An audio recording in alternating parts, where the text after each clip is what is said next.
Edwards signed this particular contract, but it had been around for a while. We've got this breach of contract claim that's headed for trial because we were able to tentatively come to an arrangement at the settlement conference, at least sufficient to bring it before you and potentially the quorum court. The court has kicked the trial back. It was going to be next week, I believe. They've kicked it back to June the 20th. So that's why I'm here today to ultimately make the recommendation that we resolve the claim and not move forward. So that requires an analysis of risk. In these proceedings, and I've been in a number of them over the years, I don't generally prefer to go into specific sort of strengths and weaknesses of the case because we are in a public setting. And if the answer is no, I still have to try this case, and I'd rather not do it having itemized strengths and weaknesses of the case. The risks here are an adverse finding, of course, which would obligate essentially a year of this contract, which was almost $30,000, I think $27,000, $28,000. In addition to that, there would be the prospect of having to pay the plaintiff's attorney's fees, which I would estimate to be in the $25,000 to $35,000 range after trial. That also presupposes that there is no appeal. Appeals would cost more money to defend or prosecute, depending on the result of the trial. I do think there are appeal issues on both sides of this case, depending on how it results, and those are difficult to handicap. I'll just put it that way. The other piece is the cost of defending. Since the risk management fund is no longer involved, there is a cost of defending. I think a manageable jury trial like this is around the $10,000 range in terms of defending the trial itself. Again, that wouldn't include appeal. And so ultimately, I think a lot of what we're talking about here is sort of a marginal dollar conversation. And what I mean by that is that some money is going to be spent regardless of what choice is made. Just to move forward, some money is going to be spent. Again, I ballpark that in the $10,000 to $12,000 range approximately. And that's just to proceed through trial. So if we win, in other words, we've spent $10,000 or $12,000. If we lose, then it could be substantially more than that. And so that's why ultimately my recommendation is to approve this ordinance or recommend this ordinance to the quorum court for the reasons of risk management, essentially, to try to avoid the worst case scenario by paying something sort of in the middle, if that makes sense. So I'm happy to take any questions about the specifics or particulars of the case. I'm going to try not to get into delineating what I see as the particularly the weaknesses of the case, because again, this is a public setting and I'd have to defend this trial after whatever I say. But I'm open to answer any questions or discuss anything further if you need it. First of all, let me apologize to you again by getting your name wrong. We've had to build up some familiarity with each other, and so no disrespect. It's been a long Monday. First name basis. That's right, right. And I want to just clear that up. I'm embarrassed to say the least. No worries. Justice Lemming. Thank you, thank you, Judge. This is a tough one. When you sit on the court and you seen this going to happen, I knew this was going to happen, and I knew we was going to get in a lawsuit. But the sad thing about it is us JPs sitting here, we was never told that he had to be pushed out. We was never told any of this. Our representation from our previous judge and our attorney made these decisions and forced them on us. And us JPs was never allowed to have anything to talk about or was even told about it until it was all done. Mm-hmm. And it's sad that we have to spend more of our taxpayers' money. Every time we come here, we spend $10,000 here, $5,000 here, $25,000 here. Mm-hmm. And, you know, like the comptroller said a while ago, it adds up after a little bit. And it's sad that we have to do this. But we have no choice but to do this. And I think it's smart to save all we can save. Mm-hmm. But here again is we need our leaders to talk to us and tell us what's going on and give us some input. Thank you. I certainly think communication is very important. I actually serve as county attorney for several counties around the state, and I understand your meaning. I think that a couple things I would add here, just sort of in my discussion about this particular contract situation. This wasn't, this perpetual provision was addressed in early 2022 with more than one vendor. So a number of other vendors agreed to change their contract to get rid of the perpetual provision. There was also another provision that needed to be entered into the contracts from a several years back enactment by the General Assembly, having to do with, my recollection is having to do with a promise not to boycott Israel. If y'all remember that from the General Assembly, there was a requirement in certain contract situations, and the thought was that was required here. And several other contractors agreed in this same time period to change their contracts in those two particulars. This one didn't work out that way, obviously. Justice Lyons? Thank you, Judge. So I guess what I'm hearing, the bottom line is if we win 10 to 12, if they appeal, probably 24 plus. Well, you've got the cost of defense plus then what you lose, plus then their attorney's fees on the back end. But then if we lose, we're Without up to appeal. 72 grand or more. Yeah, if basically, plus you appeal lose, fees. it could be pretty easily in the $75,000 range. Thank you. With that, Judge, I make a motion that we pass this ordinance on to the quorum court with the due pass recommendation. Motion to pass the full quorum court with the due pass recommendation by Justice Lyons, a second by Justice Simons. Any further discussion? Justice Coger? Thank you, Judge. Mr. Owens, what is the amount of the original claim for the breach of contract part that we're settling? Well, it was not itemized. So generally speaking, in lawsuit, you'll hear sometimes on TV that somebody filed a $1 billion lawsuit. Well, that just means they asked for $1 billion in their lawsuit. Doesn't mean they're ever going to get it. Most times, lawyers do not itemize their claim. And so what they were looking for was essentially $2,300 a month from the time of termination of the agreement in January of 2022 until the time of trial and beyond, because they also asked the court for front pay on that contract, as I recall. And so I think they would have been asking for at least 2 years, maybe more than that in terms of this contract. So 55 or 60, I think, at least. Okay, and how long has the lawsuit been pending? It was filed, I've got the complaint here, it was filed in March of last year. Okay, and how much have we spent on defending it so far? Do you know that? The county spent very little. Okay. Essentially for me to attend the settlement conference, because that was the only thing. Before that, the Association of Counties Risk Management Fund handled all the costs of defense. Okay, So that's shifted recently. okay. And one more question. Yes, ma'am. I'm gonna have, I believe that the attorney for Mr. Driver is Mr. Zaka, is that correct? Correct. Okay, and I'm gonna have to vote present on this because Mr. Zaka represents me in a lawsuit that I have pending against the I county. didn't even think about that, but that's probably fair. Thank you. Justice Rio Stafford? Thank you, Judge. I'm going to ask the obvious question because Sure. I was kind of in the dark about all this as it was happening. I wasn't on the budget committee at that time, and all I knew was that 1 month a Nelson Driver was here and the next month somebody else was here. Why did the county terminate the contract with Nelson Driver? Well, essentially, as the principals explained in depositions, it was because Mr. Driver, on behalf of his company, it was the company was the party to the contract, not Mr. Driver Okay. personally, obviously, but wouldn't agree on behalf of his company to delete or replace the perpetual provision, which I think was thought to be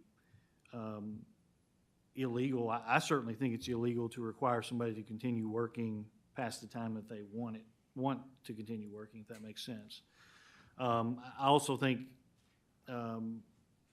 well, I'll leave that there. The other piece was about this provision that the General Assembly was requiring through an enactment that requires language in a contract that promises or pledges not to engage in any boycotts of Israel. That was another provision that needed to be introduced into the contracts. And again, it was sought out from multiple vendors, all agreed except for this one example, my understanding. Gotcha, okay. And so you mentioned there was a separate part of this lawsuit that had some claims of political retaliation? Yes, got- retaliation was asserted.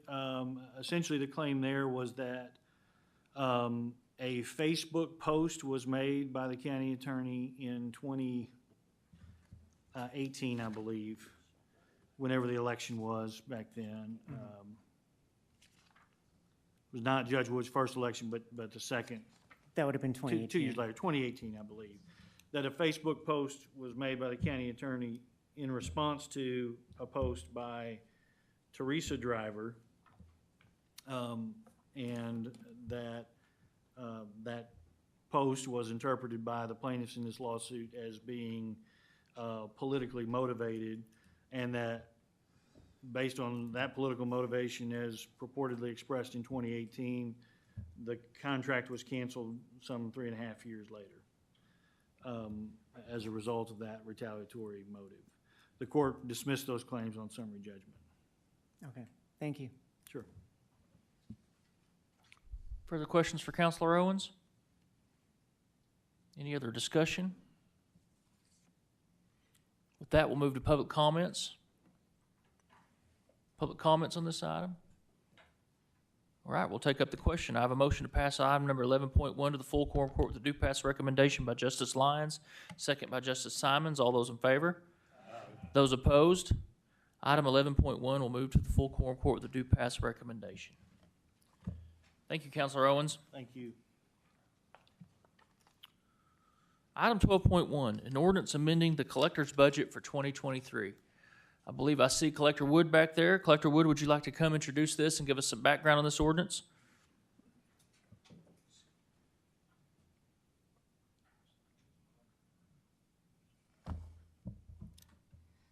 Good evening. That's me, yes. So we've been working on regrading our jobs for the last 2 years.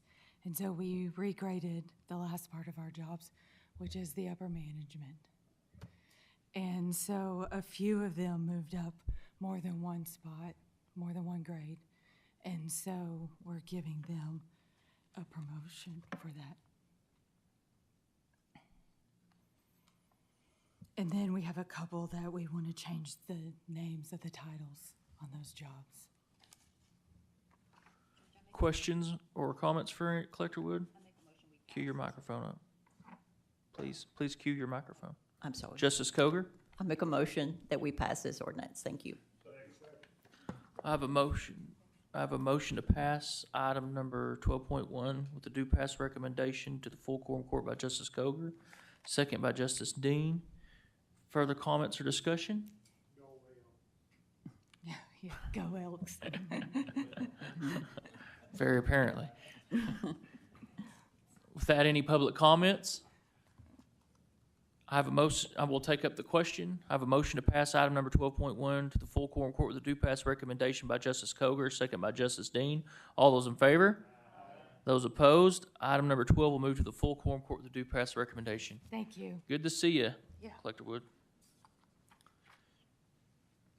Item number 13.1, an ordinance amending the Election Commission budget for 2023. I believe I see Director Price back there. Director Price, would you like to come introduce this and give us some background on this ordinance?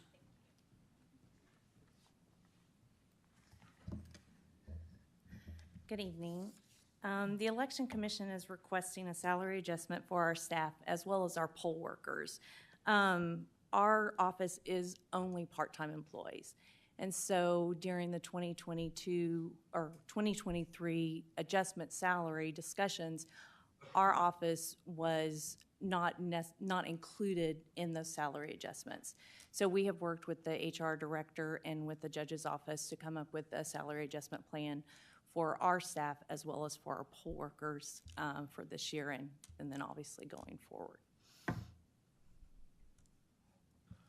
I don't think you give yourself enough credit there, Director Price. There's a course raises associated with this for paying her staff and the poll workers, but also Director Price has done an extraordinary job coordinating with Director Burchett in terms of coming up with job descriptions, grades for these individuals. So what will happen is from now moving forward, we can grade these and move them up when we do the rest of the salary adjustments. So, you know, this has not only short-term effects, but profound long-term effects on making sure that we're competitive with these incredibly important and crucial people that work for our county. And so I just wanted to highlight that, if I will.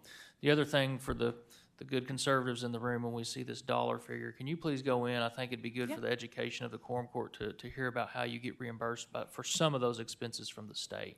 Yeah, absolutely. So what we're looking at with the salary adjustment would be paying our poll workers for $14 an hour. Currently, they make $11.30 an hour. And then our supervisors would be bumped up to $16 an hour. Currently, they make $12.30 an hour. When we conduct an election for the primary and the primary runoff, the state reimburses us for the cost of poll workers, both poll workers and supervisors, at minimum wage. So in essence, then the county is only paying for a small portion of that $14 and the $16 for the primary and the primary runoff election. We are asking the state to actually increase that dollar amount that the state reimburses us for, because they passed new legislation this year bumping our commissioners' pay to $125 per meeting, but also if commissioners do actual election work, they would be paid at $15 an hour. So we do think that it's an appropriate request from the state to actually reimburse our poll workers at a higher rate as well. Then for the general election, the county pays half the poll worker costs. So if we're paying our poll workers $14 an hour, then the county absorbs $7 of that. And then the rest of the $7 is paid by the cities based on the amount of votes cast in each of those cities. Then for a special election, and the annual school election, which is what we will have tomorrow, the entire cost of our poll workers and our delivery staff and our supervisors is paid 100% by the entities calling the election and the school districts. Justice Zeki? Thank you, Judge. I want to add a couple of exclamation marks to what Judge Deakins highlighted about you and your staff and how hard you all work. It is every election, every school board, everything. The comments are, you don't know how hard they work. And you do. And I want everybody to know that, and that's why I'm adding the exclamation marks on what Judge Deakins highlighted. And you deserve this. You really do. And I'm glad we're not going to miss out on all those other raises that were automatic for everybody else, and yet somehow or another, y'all fell through the cracks. And I'm glad to know that that's not going to happen ever again. I appreciate that very much. And we have a very hardworking staff as do. well. All of us started out as poll workers at one point, and then are working in the office in the different components that our office requires. Yeah. Justice Good job. Zeki, would you I'd like like to make a motion to pass this on to the full quorum court with a due pass recommendation. I have a motion to pass to the full quorum court with a due pass recommendation by Justice Zeki. Second, I heard Justice Dean. Any further comments or discussion? Justice Fleming? I just want to clarify, I'm all for this 100%. Good job, thank you. But we have employees that we're calling part-time poll workers, part-time, but we have part-time employees that works for the county and other positions that get like 28 and 30 hours. Do they get benefits, the 28 and 30-hour people, or are they like a poll worker do not receive benefits? It depends all on the hours that they work. So I believe Ms. Burchett's tried to school me on this, and after they exceed, is it 30 hours? They are eligible for benefits. If they're above 20 hours consistently, they have to be on APERS, which is our retirement system. If they're 30 and up, they have to be offered health insurance. Doesn't necessarily mean that they're gonna accept our health insurance.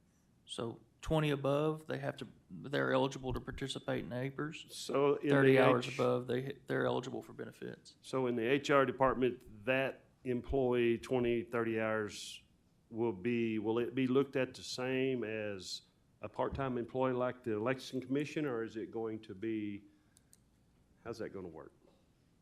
That's something Director Burchett, why don't you come up here to the microphone real quick? Because I've been hearing this problem for quite a while, and this payroll deal started last year. I've been started hearing this problem. Yeah, and that's something that we as a county need to define in our HR book, the blue in book. our handbook. I Okay. think I talked about this maybe at the last meeting that I was at, how we have quite a many policies that we need to clarify, and one of those is defining what our statuses are in the county, what we consider a full-time, part-time, seasonal employee. And so that would come with that policy change and defining those classifications under based off FSLA law and ACA law guidelines. And so there are some pretty clear federal guidelines when it comes to what a full-time, part-time person should be considered as. So I would recommend that we try to keep our part-time people, if they are going to be part-time, under that retirement threshold, because then you don't have to budget for benefits if you're keeping them under that. Now, that can create some other challenges in some departments that are used to having those part-time people at 30 hours consistently a week. So that would be something that we're going to have to look at going forward, because some of those individuals that are in those positions may not want to work 40 hours. They may like their 30-hour shift. So we as a county need to decide how we're going to handle those positions going forward. Does that make sense? Yes. Okay. Thank you. You're welcome. Justice Rios Stafford? Thank you, Judge. I just wanted to mention that our elections and our election department is not a conservative issue or a liberal issue or any other kind of issue except a democracy issue. And our election department provides one of the most important services that we do as a county. And so I'm in favor of this, and I'm glad that the folks who are going to be working for our election commission are going to be getting paid fairly and getting because we have seen inflation and things like that they're getting a bump for that, and I'm going to vote for this. Thank you. Any further discussion? Any public comments on this ordinance? With that, we'll take up the item. I have a motion to pass item 13.1 to the full quorum court with a due pass recommendation by Justice Secchi, a second by Justice Dean. All those in favor? Aye. Those opposed? Item number 13.1 will move to the full quorum court. Item number 14, an ordinance amending the Veterans Services budget for 2023. Director Dykes, would you like to come up here and present this and give a little bit of background, sir? Yes, sir. Thanks for the opportunity to talk to everyone this evening. Washington County Veterans Services Department was started when my job description was written in 2012. They were in a broom closet down at Sheriff Cantrell's facility, and they decided they needed that more for mops and buckets than what they did for veterans. And the Veterans Services Department assumed the building that we're in now as part of the UAMS compound. It was one employee. The Veterans Services Department was seeing roughly 24 people a month, and it was just a solo show. And everything was by paper. It was all fax machines. Our office is now totally automated. Everything's electronic. And I have three full-time staff, including myself and a part-time employee. We also have space available that we offer for the Arkansas Department of Veterans Affairs Regional Veteran Service Officer, Mr. Terry Thurman. We're seeing on average now 340 veterans per month. After the recent legislation that was passed in August, the PACT Act, as everybody's probably seen, the amount of veterans that are made available for veterans benefits has grown into the millions, and we're seeing more people here. We have a big obligation just by our proximity to the VA hospital. Like Stan Lee said, with great power becomes great responsibility, and that's what I feel like here for the county as the host for the VA hospital. We see veterans all the time that travel from the 4-state area to the VA hospital, and rather than them going all the way back home and then needing to return, we kind of do a one-stop shop. We have appointments scheduled, but we always allow for walk-ins, especially for elderly veterans or for veterans that are low income, so that we can see them all. They're my people. I tell everyone every day in our office is Veterans Day. And many of you have came over and saw what we do, because it is kind of a black box theory about what happens. And if you're not a veteran and you don't understand the process, it's just like magic. Something goes in and something comes out. My staff is amazing. They're really, they care. Like I said, they're our people. We regularly do home visits for veterans that are housebound or disabled. And once we get a veteran's signature on file, it's really easy for us to take care of a lot of things. We do a lot of things outside of just filing claims. Filing claims is our bread and butter. Last year we had a job fair many of you knew about at the Fayetteville Public Library. We helped 300 veterans find new jobs, new careers. We do a lot in the community, as many of you know, and we've got a big community involvement coming up on the 18th of May for 4 days with the Tunnels to Towers. So we try to do things outside of just our bread and butter. There's many counties that just stick to their strict job responsibilities, but we just feel like we can do more and we have the bandwidth to do more. And that's where we're at. I'm always open and always available for anybody 24/7.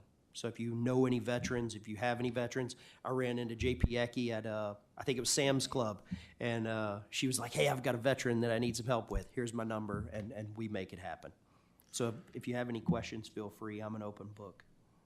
To put a cap on this, we have regraded Director Dykes' position, and as the ordinance states, that came back with a grade 2 grades higher, which puts him in the bucket for the promotional standpoint that we're using, and so we appreciate his work, and thank you very we hope much. to have many, many more years of good service from him. Justice Simons?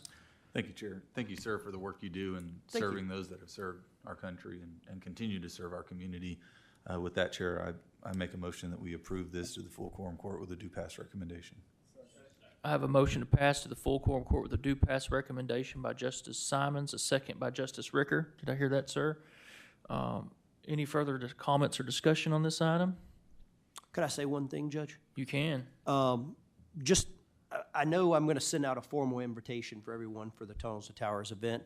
We got confirmation today with the Ozark Highlanders, the bagpipe ensemble. I don't know what you call a band of bagpipe. I don't know what you call that. And then we also got the Singing Men of Arkansas. They're confirmed. And if you haven't seen that, it's worth everything. The facility is going to be set up right outside of the Arkansas or the Fayetteville Mall on the main road side. We found a very open front, so it's a great advertisement for what we're doing. For those of you that don't know what Tunnels to Towers does, they build adaptive housing for disabled veterans and first responders that were injured in the lines of duty. And whenever I say they build them, they pay for the house and they give them keys and they go away. And then they also pay off the mortgages for widows of those veterans. So we're very honored to have them here and showcase what our county is all about and what you all allow us to do. And that's all I've got, Judge. Thank you. It was a great event brought to us by our Veteran Service Office, and it would not have come to fruition without the hard work of Director Dykes and his team. I can very much say that. So with that, we'll take up the item. I have a motion to pass item 14.1 to the full quorum court with a due pass recommendation by Justice Simons, a second by Justice Ricker. All those in favor? Those opposed? Item 14.1 will move to the full quorum court. Thank you, Director Dykes. Yes, sir. Item number 15, an ordinance amending the human resources budget for 2023. Director Burchett, would you like to give us some background and introduce this ordinance? Yes, thank you. So HR experienced some recent turnover in its department, and so this ordinance is to provide one of the individuals with a promotional increase to the first quartile. No grade change, no title change, anything like that, just a regular promotion. Ms. Barona has been with the HR department since December of 2021. However, prior to that, she worked in the assessor's office for 2 years. many of you may not know Joanna, but she, her first language is not English. She actually is from Venezuela. And so she, coming to the county, taught herself English working out of the assessor's office with our citizens. So having a bilingual individual in the HR department is very invaluable. We have many employees in our workforce who are, you know, English may not be their first language, or they may feel more comfortable speaking an alternate language than English. And so it's really important for us to be able to meet the employees where they're at, to be able to provide them with service. Joanna even goes down if we have citizens in departments where there's not a bilingual speaking individual present, she'll go down and assist as well. She actually did that a few weeks ago for our assessor's office. So aside from that, she has taken in great stride all the different changes and modifications that we've made in the HR department and the day-to-day duties. She actually has pretty much single-handedly been rebuilding the HR pages for the county website, which hopefully that will be going live within the next few months. So she's really a wonderful asset to the department and to the county, and so I would like to reward that because I feel like hard work deserves recognition and reward, so that's what this ordinance is for. Justice Secchi? Outstanding. I'd like to make a motion that we pass this on to the full quorum court with a due pass recommendation. I have a motion to pass to the full quorum court with a due pass recommendation by Justice Secchi and a second by Justice Pond. Any further questions for Director Burchett or any further discussion? Thank you. Thank you. Any public comments on this item? I have a motion to pass item 15.1 to the full quorum court with a due pass recommendation by Justice Secchi, a second by Justice Pond. All those in favor? Aye. Those opposed? Item number 15 will move to the full quorum court with a due pass recommendation. Item number 16, an ordinance amending the prosecuting attorney's budget for 2023. Prosecutor Durrett, would you like to come up and introduce this ordinance and give us some background? You bet. You're looking 50. Well, feeling older than that. Oh, all right. Okay. About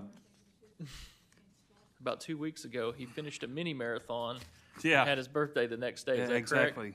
correct? I ran every single one of those 176 yards and did it in style. It's still showing the wear from it, right? I am. So this is a request for an increase based on a new hire, an exceptionally well-qualified new hire. This is an individual who is now in our case coordinator's office. It's someone that we actually stole, whatever you want to call, from the sheriff's office. She was the court liaison for 8.5 years. The sheriff's office. She handled the 8.1 hearings, the arraignment hearings. She compiled a lot of the pretrial detainee lists that are sent every morning. So she's very well versed in the type of work that she's doing. And in her position is in the case coordinator's office, part of the stuff that she does is handling 8.1s, arraignments, making those preparations for them every day. So the transition from the job she was in to this job was fairly seamless. And she can also, because of her past work experience and past training, she can, whenever our senior case coordinator is not available, is out sick, whatever, she can fill in at arraignments without having any additional training. And so what I have requested is that she be moved to the first quartile, which is going to put her in the same position she was when she left the sheriff's office. So it's going to get her back to, when she accepted our job, it was a reduction in pay. So moving her to the first quartile is going to put her back to where she was at the sheriff's office. So with that, I'd be happy to answer any questions. Questions or comments? Justice Lemming? I'd just like to make a motion to send it to the full quorum court to do pass. Motion to pass to the full quorum court with a due pass recommendation by Justice Lemming, a second by Justice Lyons. Any further discussion or comments? Any public comments on this item? With that, we'll take up the question. I have a motion to pass item 16.1 to the full quorum report with a due pass recommendation by Justice Lemming, second by Justice Lyons. All those in favor? Those opposed?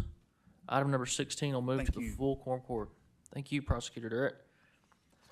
Item number 17, an ordinance amending the Circuit Court 3 budget for 2023. I see Mr. Kelly back there. Mr. Kelly, are you speaking on behalf of Circuit Court 3 this evening? I am, Judge. Would you like to introduce this and give us a little background, sir? Yes, sir. Yep. There you go. Good evening. For those of you who I have not had a chance to meet yet, my name is Jeremy Kelly. I'm the Director and Chief Juvenile Officer for Judge Zimmerman's Juvenile Court, which is Circuit Court Division 3. I'm here tonight requesting that we slightly modify one of our existing supervisor positions at our juvenile court. We have a vacant supervisor position. It's called a lead juvenile officer. We would like to promote one of our existing and long-serving juvenile probation officers into that position. However, the juvenile officer that we're looking to promote is one of our certified law enforcement officers at the juvenile court, and the position that we would be promoting him into is not currently a certified law enforcement officer position. Basically, in a nutshell, for each of our types of job positions, we have a certified law enforcement version and a non-certified version, and historically we've just kind of plugged in whichever one is needed for that position based on whether that person is certified or is interested in becoming certified. So our request tonight is that we disband the existing lead juvenile officer position and we replace it with a lead juvenile officer specialized police officer position, which is our law enforcement certified version of that same position. Because of the additional requirements and responsibilities that go with law enforcement certification, that law enforcement version is one grade higher, and so there will be a need for a slight increase in the salary and budgeted for that position. The difference in annual salary between the existing vacant position and what we're requesting with this new law enforcement certified version of that position is $2,748.92 per year. So as I said, we will be taking the existing money, returning it back to the general fund, and then creating this new position kind of out of whole cloth. Questions for Mr. Kelly? Justice Coger? Yes, thank you, Judge. I'd just like to make a motion that we approve this ordinance and send it on to the full quorum court. I have a motion to pass to the full quorum court with a due pass recommendation by Justice Coger, a second by Justice Dean. Any further discussion or questions for Mr. Kelly? Any public comments on this item? Thank you, sir. With that, we'll take up the question. I have a motion to pass item 17.1 to the full quorum court with a due pass recommendation by Justice Coger, second by Justice Dean. All those in favor? Those opposed? Item number 17 will move to the full quorum court. Item number 18, an ordinance recognizing revenue in the amount of $100,000 and appropriating $100,000 to the Buildings and Grounds budget for 2023. We are bringing our insurance claim on the first floor to a close. This is the first advance on that insurance money, which will let us get started on repairs. This is accepting that money and putting it in the Buildings and Grounds budget so we can start remediation. Justice Simons? Thank you, Chair. I make a motion we approve this to the quorum court with a due pass recommendation. Motion to pass to the full quorum court with a due pass recommendation by Justice Simons, a second by Justice Ricker. Any further discussion? Justice Rio Stafford? Just out of curiosity, what kind of further repairs do we still need to do down there? We haven't put it back together yet. So the only thing that's really happened is we've remediated it by drying it. We had the fans down there for several weeks, and we had to cut approximately the first 2 feet of the sheetrock off all the way around to remediate mold, make sure it was dry.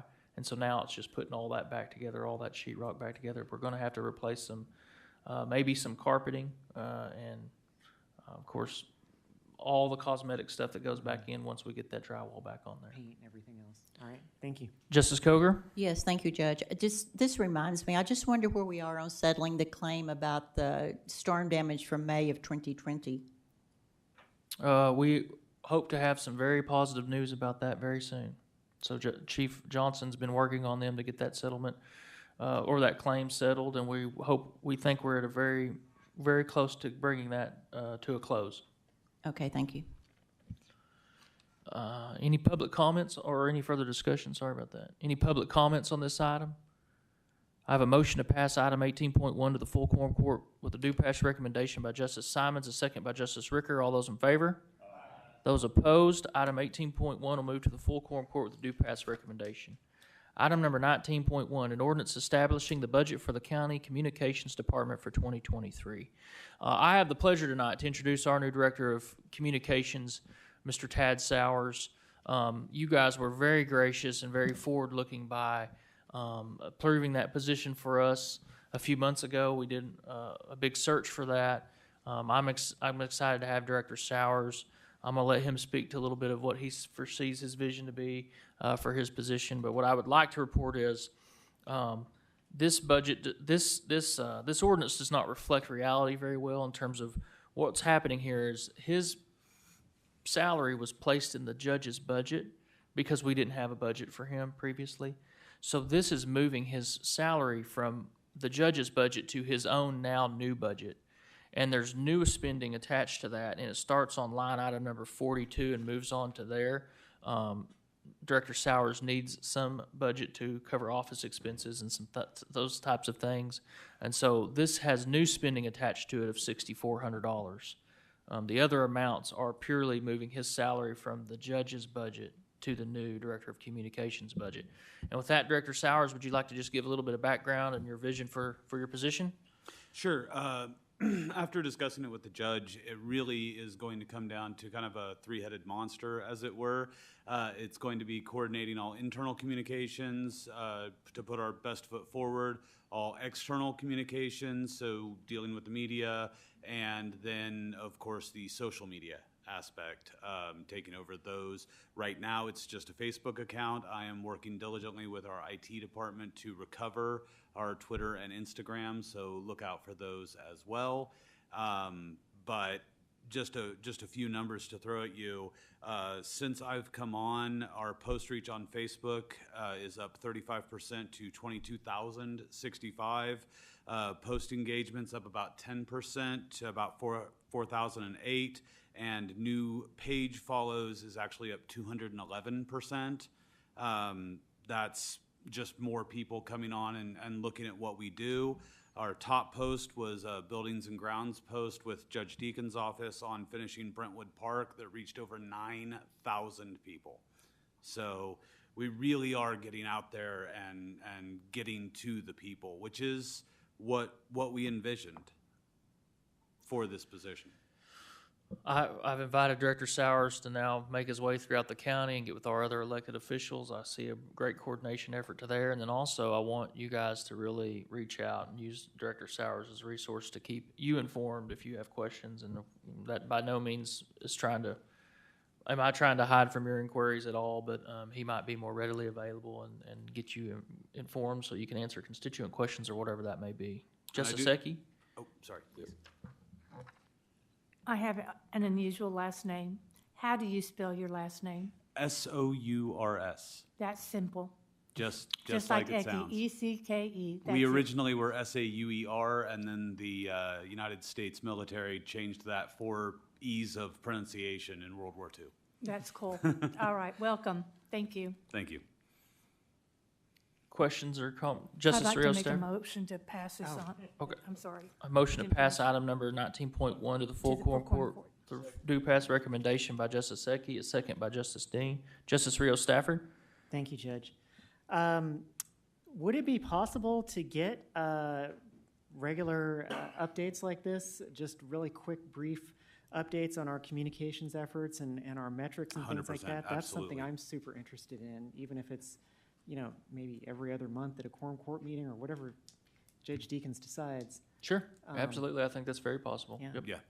And welcome aboard. I've mentioned this over email.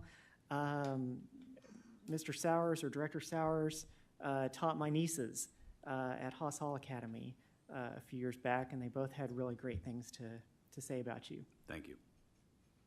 He's hit the ground running, I will say, and we've put him to work pretty quickly. So, any further comments or questions for Director Sowers? I look forward to working with all of you.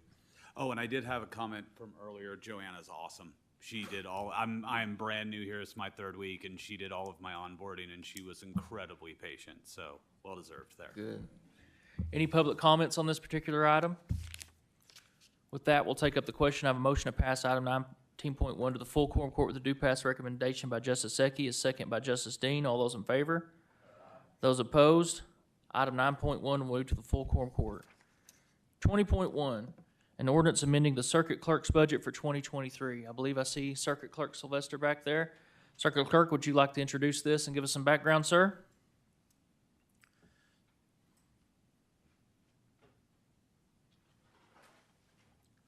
Thank you. I'll make this short and sweet because it's getting late and everybody wants to go home. This is just some adjustments to some salary line items. We've had some turnover in the office due to higher paying jobs in the public sector and things to that effect. Been able to bring some folks on. Actually, I stole one of them from Prosecutor Durrett's office. He has a lot of really good people there.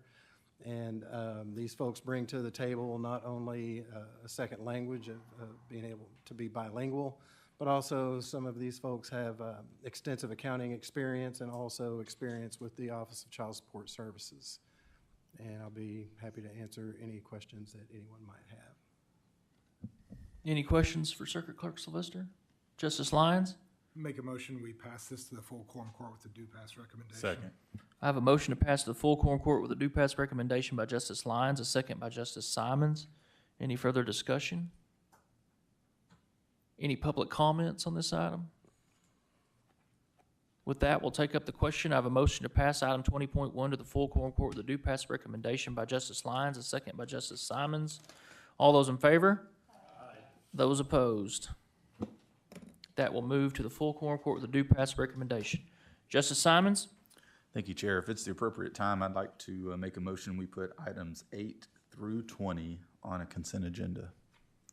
I have a motion to add items 8 through 20 to the consent agenda by Justice Simons, a second by Justice Lyons. All those in favor? Aye. Those opposed? Items 8 through 20 will move to the consent agenda. With that, we'll move to the last item on our agenda this evening, is the public comment period. We have a 12-minute public comment period with 3 minutes per individual. Are there any public comments for us this evening? With that, we'll be adjourned. Thank you, everyone.